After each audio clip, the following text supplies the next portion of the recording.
Oke. Oke. Halo semuanya, selamat Halo. Pagi. Kembali lagi kepada Pandemic Talk. Kita hari ini udah episode keempat. Keempat. Berarti udah week keempat, udah hampir sebulan kita ngobrol bareng bertiga. Saya Mutiara, bersama juga dengan Mas Kamil dan Mas Firza. Dan ya, Halo ya. Hari ini kita bakalan ngomongin apa ya Mas serunya? Catch up aja ya, catch up aja masalah apa sih ini berita-berita yang sering kita dengerin akhir-akhir ini, update di Indonesia dan juga di luar. Yes. Oke. Oke, ntar kita kayak biasanya aja ya, kita nggak tahu sih ini sesinya bakal berapa lama, cuman ya we'll see, mungkin 1 jam, mungkin 2 jam, mungkin kayak kemarin 2,5 jam. Okay. Lama banget ya kemarin. Terus. Oke. Terus tentang apa aja? Kita update apa ya? Mungkin update data dulu kali ya, Mas ya. Kayaknya minggu ini tuh aku ngerasanya gitu-gitu aja. Apa yang kamu rasakan, Mutiara? Beritanya flat-flat aja, terus ya nggak banyak apa ya? Nggak banyak info baru gitu loh yang aku dapat dari data-data yang gugus COVID ya, iya. Nah, terus kemarin tuh sempat si kepala gugus tugas COVID-19 itu sempat mention nih kalau misalnya ada pertambahan kasus di Jakarta. Itu Mas Kamil sama Mas Firza setuju nggak sama statement? Kamil dulu. Ada penambahan kasus. Menurutku, maaf ya, menurutku tidak sepenuhnya benar, atau sangat sedikit benarnya daripada nggak benar. Kita nggak bisa nentuin benar atau salah karena emang datanya kita nggak bisa tahu yang benar yang mana gitu. Bingung kan? Iya bingung kan. Jadi tapi yang dia omongin ada penurunan kasus itu cuma dalam 1 hari aja atau dalam beberapa hari kita emang udah ada penurunan sih sebenarnya. Kalau yang dimaksud sama ya. Bentar ya. Firza dulu deh. Ini tak tenangkan dulu. Iya. Bentar maaf ya. Oke. Kalau jadi bukan cuma Jakarta, Indonesia itu juga lagi turun kan, lagi landai semua. Jadi aku nggak perlu cek ke negara lain ya, karena kita udah paham sama teori kurvanya kan. Beda-beda ya setiap negara. Ya, kayaknya cuma di Indonesia deh, 1 bulan April ini pertumbuhannya cuma 200-300 per hari. Jadi kayak flat terus selama 30 hari ini. Ternyata itu juga terjadi di Jakarta, makanya ada klaim bahwa alhamdulillah kalau Jakarta sudah mulai melandai. Nah,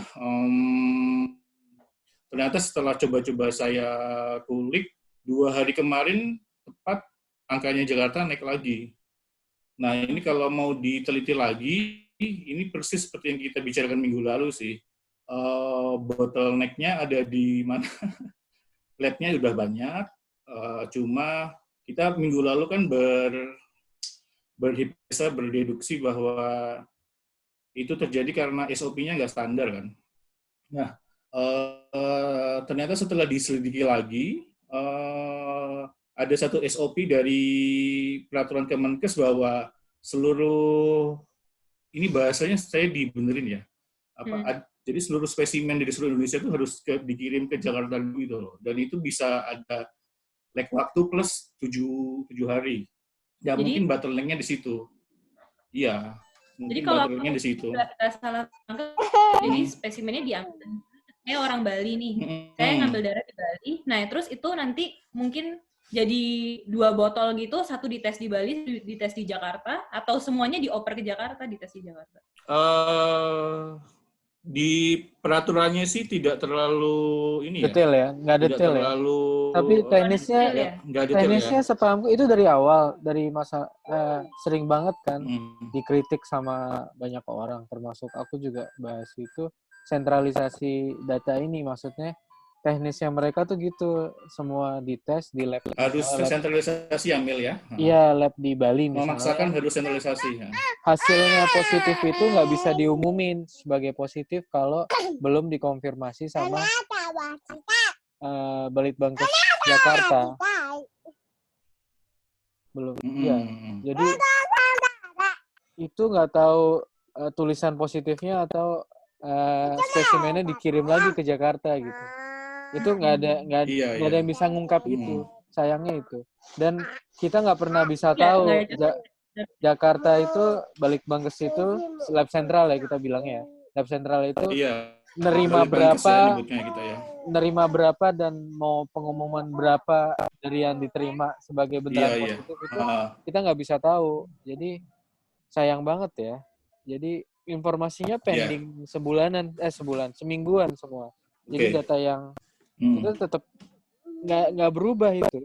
Jadi dari sebulan lalu yang semua orang kritik bahwa data yang kita dapat hari ini adalah minggu lalu itu sampai sekarang nggak berubah walaupun kapasitasnya naik, tapi kita nggak tahu itu ngaruh atau enggak. Apa namanya persentase yang dites sama yang hasil positif itu kayaknya beda hari deh istilahnya. Mungkin bisa lag semingguan ya Amil ya malah ya. Iya bisa. Ya. Minimal seminggu ya. Jadi misalnya delaynya lama banget ya. Iya itu dia. Iya. Itu masih sampai sekarang. Jadi delay untuk dapatnya aja udah delay. Terus habis tesnya diambil, kita harus delay, ngantri, spesimennya itu ngantri sampai akhirnya dites. Setelah dites, hasilnya udah keluar, kita di delay lagi sampai akhirnya tes resultnya itu diumumin. Jadi berarti 3 kali delay ya? 3 kali delay yang mana kalau kita buka berkas resminya BNPB sama Kemenkes, itu mereka sebenarnya nggak ada standar SOP-nya setiap proses berapa hari gitu. Makanya kita sering menerka-nerka kan. Contohnya dari Bali ke Litbangkes berapa lama, dari Litbangkes sampai muncul hasil berapa lama. Tertundanya itu nggak jelas. Nah ini kemarin ada satu dokter di Jakarta yang reply saya sih, tapi karena terlalu teknis, saya share di sini ya. Nanti minta tanggapan Muti sama Kamil ya. Saya bacain ya. Ini dia reply saya karena saya komen ini kan tentang SOP nggak efisien dan apa namanya PDP-nya kok nggak berkurang nambah terus. Nggak berkurang nambah. Ya ini mereka komennya gini. Beliau komennya gini dokter di Jakarta. Mas, saya kerja di salah satu RS Jakarta. Kita anggap untuk kasus yang confirm mild severe itu resolusinya 14 hari. Ini orang teknis berarti ya di lapangan ya. Jadi swab bisa negatif. Karena hasil swab itu keluarnya 7 hari, kebanyakan mereka di swab udah mendekati hari 7. Lalu hasil swab keluar sudah mendekati hari ke-14. Dalam tanda kurung dengan hasil positif. Lalu dilakukan swab kedua dengan hasil kebanyakan negatif. Sebenarnya satu orang hanya menghabiskan 1-2 regen swab saja Mas kalau di lapangan. Di lapangan selektif kok Mas, nggak sembarangan orang di swab. Kecuali yang punya uang ya, mereka tanda kutip bisa bayar minimal 2 juta untuk swab.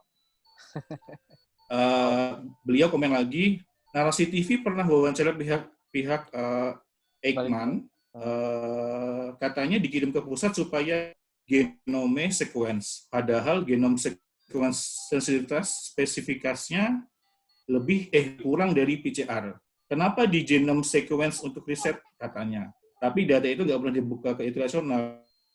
Kenapa kita bisa tahu beberapa tipe SARS-CoV-2 itu karena ada genome sequence-nya. Nah, gimana nih pendapatnya Muti sama Kamil nih? Statement orang di lapangan tadi. Dia nggak ngebelain pemerintah sama nggak dia pengen ngebelain kita juga sih. Kan? Dia ngasih objektif ya. Kemarin aku nggak sengaja ngelihat alur lagi tes PCR-19 kan. Emang kalau tes PCR COVID-19. Emang kalau misalnya dari Kementerian Kesehatan itu flow-nya misalnya habis swab test kalau misalnya positif nanti ada panah ke bawah lagi tulisannya memang DNA sequencing. Tapi di situ di sini nggak pernah ada tulisan bahwa ini akan dilakukan di lab mana, apakah terjadinya bersamaan. Sequencing-nya udah dihapus semenjak tengah April kalau nggak salah. Jadi buku yang kamu jadi referensi itu diupdate per seminggu apa 2 minggu gitu. Buku yang PDF tebel itu yang kita dapatnya juga random kan sebenarnya. Dapat dari akses dari mana juga nggak tahu kan. Tiba-tiba di WA ini sebar aja. Bacanya nih version 3. Iya, ada. Date-nya per 16 Maret. Iya kan 16 Maret kan. Ada yang April kok. Jadi April itu udah dihapus. Itu masalah. Iya, udah dihapus sequencing-nya. Itu sesuai sama narasi TV itu. Dia juga pas disclaim juga kalau sequencing-nya pas wawancara Ekman itu sequencing-nya masih ada. Cuma habis dia publish itu sequencing-nya dihilangin. Tapi aneh banget. Satu problemnya adalah kenapa swap-nya yang berupa PDF itu nggak bisa diakses secara bebas dan berkala gitu. Misalnya di update tuh mereka nggak ngasih tahu update-nya gimana gitu. Ya update kan wajar ya. Soalnya kan apa progresnya ada kan. Studinya gimana.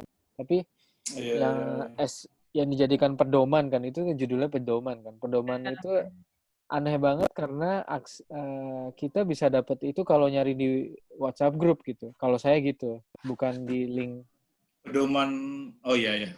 Bukan di link apa? Bukan di link resmi. Iya, link resmi gitu. Atau kalau ada link resminya pun kurang aksesibel gitu. Terus jadinya Muti juga nyari dapatnya yang Maret kan.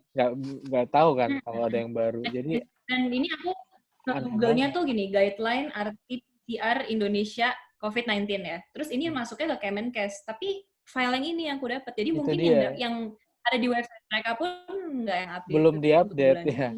Aneh banget kan. Terus untuk kedua soal sequencing, itu benar sequencing itu bukan standar WHO tapi disarankan dilakukan untuk bukan sebagai diagnosis tapi sebagai studi. Bener kata si dokternya itu sequencing itu buat biar tahu strain-nya Indonesia gitu. Jadi primernya nanti PCR pun bisa diganti kan kalau misalnya Indonesia kebanyakan gitu. Istilahnya bisa diupdate juga. Sayangnya semua negara tuh rutin ngirim sequencing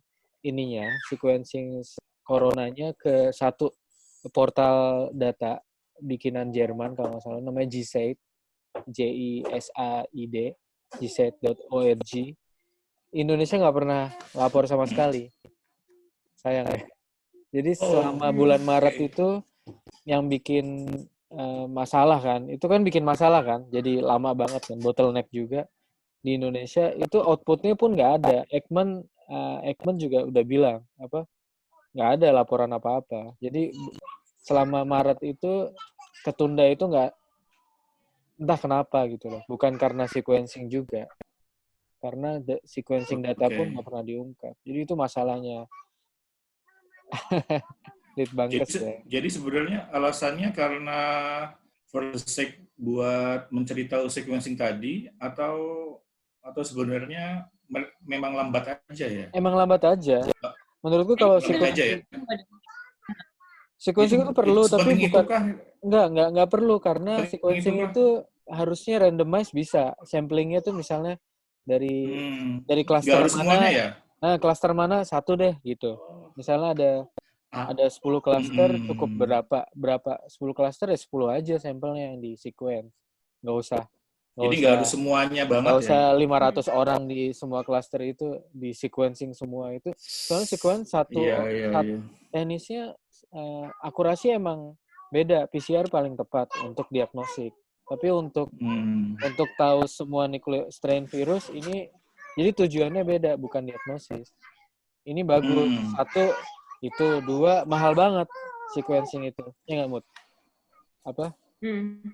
Itu kan setiap DNA-nya diperiksa gitu. Reagennya macam-macam, alatnya juga bagus. Jadi malah nggak make sense ya? Kalau make sense. Kayak kalau di dolarin tuh $300-500 per itu. Kalau per orang. Per orang. Oh. Itu kan lebih Jadi mahal. dengan kalau alasannya buat cari sequencing semahal itu per orang, malah jadi boros ya. Jadi dan dan lama. Bukan itu kayak juga alasannya dan lama ya. Dan harus ngumpulin berapa puluh ini baru bisa sekali. Jadi lama banget ya. Ribet. Jadi emang nggak disarankan sama sekali. Harusnya sequencing bukan penyebab bottleneck-nya itu ya Mas ya, karena kan sequencing itu buat studi. Kalau misalnya kita tes PCR itu kan buat diagnosis gitu. Prioritasnya pasti harusnya kalau diagnosis diberitahukan secepatnya gitu. Sequencing sih kalau misalnya mau tunggu-tunggu nanti juga nggak akan terlalu bermasalah. Gitu. Iya, yes. Nggak akan mempengaruhi juga PDP yang terus jadi naik itu juga. Buat tujuan untuk menanggulangi wabah, itu sequencing itu komplementer. Komplementer lah istilahnya. Oke, penting buat tahu strain-nya di Indonesia, tapi bukan buat testing gitu. Istilahnya. Bukan buat alat testing, tapi biar tahu virusnya yang itu ada di Indonesia. Iya. Harusnya grupnya yang melakukan juga beda ya. Jadi bukan grup yang diagnosis, tapi grup khusus untuk studi, untuk riset gitu. Nah, di Indonesia nggak ada sama sekali. Terus sampai sekarang Indonesia cuma publish beberapa review aja, bukan case report. Sayang banget. Bukan case report. Ini baru ada beberapa dokter yang secara swadaya bikin grup kasus ini ya. Kasus COVID kalau nggak salah. Itu orang-orang UI itu beberapa spesialis bikin grup yang secara online bisa ngumpulin case report gitu. Dan itu baru mau gitu. Tapi sayangnya lembaga resmi nggak ada yang ikut gitu loh. Ini kayak swadaya gitu. Padahal dengan resource yang ini kan butuh resource yang bagus kan. Pasti swadaya ini nggak bakal signifikan walaupun bagus juga. Ya. Jadi ngelebar sih. Lanjut. Kemarin itu juga narasi dan alasannya pemerintah kenapa jumlah tes sedikit itu seperti ini apa? Nomor 1 karena rebutan PCR dengan 100 negara sedunia. Terus nomor 2 rebutan regen PCR dengan puluhan ratusan negara lainnya. Tapi kalau kita lihat data dari Kemenkes sama BNPB, mereka sebenarnya sudah punya ratusan PCR dan regen juga gitu loh. Jadi apakah ini cuma hanya alasan saja atau menurut Muti sama Kamil yang sering di lab ini sebenarnya tuh kendalanya apakah beneran regennya sama PCR susah atau memang akhirnya beneran pure prosedurnya saja ya. Ini karena sudah Indonesia ini mencapai 10.000 cases dalam waktu 60 hari loh. Itu lambat. Itu aneh banget. Lambat ya. Ya terus ya di bulan April itu mungkin cuma di Indonesia yang grafiknya itu lurus 200-300 per hari ya. Linear gitu loh. Itu nggak masuk ke teori kurvanya. Nah, gimana itu keanehan ini tuh semakin jelas apakah karena kurang regen atau emang beneran ya tadi karena semua harus sentralisasi ya. Gimana? Kalau aku sih kayaknya lebih curiganya nih lebih ke sistemnya sih. Iya, curiga. Curiga ya. Soalnya nggak ada data. Iya, soalnya nggak ada data. Iya. Curiganya SOP-nya sih. Karena sebenarnya PCR itu bukan teknik molekuler yang complicated banget. Kalau misalnya mereka sudah menemukan human resource-nya udah cukup, di training seminggu, nggak sampai seminggu aja tuh sebenarnya udah cukup banget untuk training full ya. Training full ekstraksi RNA, terus abis itu ngerjain PCR-nya. Nah, tapi SOP-nya ini sih yang tanda tanya besar buatku. Misalnya mereka dapat kit nih, mereka tahu nggak ini kitnya harus gimana atau cara labelingnya gimana, reportingnya kayak gimana, standarisasinya gimana. Kan harusnya kalau misalnya kita mau deteksi satu penyakit ya, diagnosis, itu kan standarnya harus sama dong satu negara. Tahu yang digolongin positif tuh apa, yang negatif apa. Mau ambil WHO bulat-bulat atau misalnya gimana, itu kan tergantung sama yang membuat regulasi kan gitu. Nah kalau misalnya nggak ada guidance dari situnya, aku ngerasanya lab-lab yang baru mulai ini nih mereka bakalan bingung karena mungkin nggak semua orang, nggak semua lab terbiasa ngelakuin real time PCR kan. Kalau lab-lab besar di kota di Jakarta mungkin mereka udah tahu, udah biasa kayak oh kemarin juga real time PCR virus lain, sekarang tinggal dimodif ini dikit gitu. Mereka udah tahu, udah otomatis bisa modif sendiri, nggak usah dikasih guidance pun mereka udah bisa jalan. Nah, lab yang kecil-kecil ini yang di luar yang misalnya mesinnya biasanya dipakai untuk riset tapi sekarang lagi nganggur nih, udah lama nganggur karena lagi nggak ada riset yang ongoing gitu. Mesin udah lama nggak dipakai, terus ininya gimana ya? Cara operasinya gimana ya? Atau apanya gimana ya gitu. Menurut aku curiganya di bagian situ sih lemahnya. Nggak ada yang ngasih tahu aja harus ngapain gitu. Mas Kamil gimana? Apa namanya dengan ketiadaan data yang dipublish ya, istilahnya pengumuman doang, kita kesulitan ini tapi nggak ada angkanya gitu kan. Itu kan sayang banget ya. Jadi kita cuma bisa curiga sebagai commoners gitu. Harus jadi orang dalam biar tahu. Itu aja nggak jelas kan. Aneh banget ya, padahal ini informasi yang berhak didapatkan semua orang kan. Berhak didapat semua orang. Jadi terus satu itu, dua setuju sama Muti, aku sepakat juga kayaknya SOP sih, bukan ke masalah reagen gitu. Jadi masalah reagen ini kan bisa diekspektasi, bisa di ini kan, misalnya wah kita mesen ini kira-kira datangnya segini kan. Kalau dibilang rebutan, enggak juga sih. Rebutan di antara kita emang sebagai konsumen karena aku yakin banget pengumuman pemerintah yang bilang kita bisa produksi sendiri itu Bio Farma itu ya, Bio Farma. Iya, Bio Farma bilang produksi sendiri itu mereka itu benar nggak sih? Menurutku nggak benar karena nggak 100% mereka dapat dari situ, dapat dari labnya sendiri. Misalnya bikin Oh, jadi cuma dipasang merek gitu ya, beli di luar. Mungkin di branding gitu. Di build up di ya branding mobil. Build up. Oh. Iya, maksudnya kayak mobil ya. Oke. Iya, di build up di labnya gitu. Jadi mereka tetap butuh import gitu. Tetap butuh import karena Indonesia emang so far sih emang karena risetnya rendah, kita distribusinya pun nggak lancar, istilahnya supply-nya pun nggak selancar kayak negara maju yang riset. Ini hubungannya sama riset ya. Yang kita bangun, kita kan apa ya, negara dengan riset terendah di Asia mungkin Asia Tenggara. Jadinya padahal PCR ini sangat berhubungan, infrastruktur PCR ini sangat berhubungan dengan itu gitu. Jadinya dengan kondisi ini susah, harus impor gede-gedean juga. Dan kalau rebutan kayaknya emang banyak negara yang mutu sekarang, dan banyak negara yang jadi supplier gede juga. Itu apa ya, aku juga nggak bisa tahu, tapi mereka juga pasti bisa memproduksi juga dan bisa diestimasi, misalnya oh ini kira-kira jadi 2 minggu lagi gitu. Jadi kan kayak gitu tuh, misalnya teknisnya kayak gitu, berarti sampai Indonesia seminggu. Tapi di Indonesia ini punya bottleneck sendiri kan untuk supplier ini. Apa istilahnya, setelah datang ya pembagiannya tuh mereka Indonesia pasti birokrasi lagi kan, masalah. Terus ya kan distribusinya masalah. Izin masuk, terus ada mafia juga kali ya. Iya, menurutku ya itu balik lagi, jadinya lingkaran setan yang bottleneck-nya itu justru di SOP gitu. Masalah birokrasi, masalah SOP, masalah macam-macam. Jadi aku melengkapi si Muti, sebenarnya bukan soal reagen ada atau enggak, tapi masalah aturan. Yang bikin kita... Ini gabungan ya, Mas.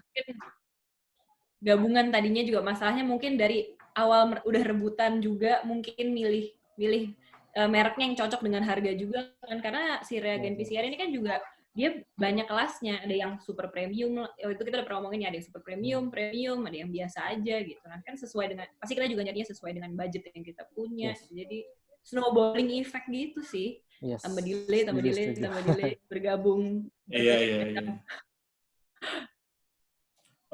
Jadi kalau tes PCR itu bener nggak sih? Sebenarnya itu cuma butuh waktu 6-7 jam sampai hasil ketemu positif. Kurang dari itu. Jadi kalau dari swab itu ya? Kurang dari itu. Dari swab itu misalnya ekstraksi 1 jam sebenarnya kalau sampelnya dikit. Tapi mungkin kan mereka ngelakuinnya itu berapa sampel kan dalam satu plate, dalam satu kali pemeriksaan itu misalnya ada 6 atau sampai 12 sampel gitu. Ya kan dengan kontrolnya dengan ininya. Terus ngumpulinnya itu paling sampelnya datang 6 biji gitu terus dilakuin ekstraksi sejam, terus disampling, dimasukin ke alat 2-3 jam. Jadi total sebenarnya 3-4 jam ya, Mut ya. 4-5 jam tuh udah oke banget gitu. Standar ya. Sebenarnya juga teknik dari swab datang sampai hasilnya itu tuh bisa range waktunya macam-macam nih Mas. Jadi kayak kan ini sebenarnya teknologi yang udah lama dan ongoing selalu lab pakai kan. Jadi banyak juga orang yang nge-studi gimana caranya untuk mempersingkat waktu-waktu ini. Jadi tergantung juga. Ada beberapa negara yang punya mesin lebih cepat, kit RNA yang lebih cepat juga, karena tuh lebih mahal kan biasanya yang lebih cepat. Ya mereka bisa dapat hasilnya kurang dari 5 jam, misalnya 4 jam, 3 jam. Ada juga yang mesin itu loh, yang mesin. Jadi otomatis, jadi dimasukin swabnya aja, langsung keluarnya gitu kan. Kayak roce yang dibeli sama BUMN ya, yang Pak Erick Thohir keluar itu harusnya cepat banget. Campur tangan manusia. Harusnya. Gitu. Nah, jadi kalau misalnya manual dilakuin sendiri yang biasanya dilakuin di lab-lab di sini tuh mungkin kalau sangat efisien 5 jam lah, 4 jam, 5 jam, 6 jam gitu. Kenapa bisa berhari-hari? Itu karena emang antri. Jadi sampel datang, antri dulu, udah ada yang masuk kemarin. Soalnya kan sehari kapasitasnya berapa doang gitu, misalnya. Tapi yang masuk satu orang sekali ngerjain mungkin ya 100 sampel gitu kalau misalnya manual semuanya. Jadi 6 jam itu dalam input 100 sampel keluar hasilnya gitu. Seharusnya ya? Harusnya. Oke.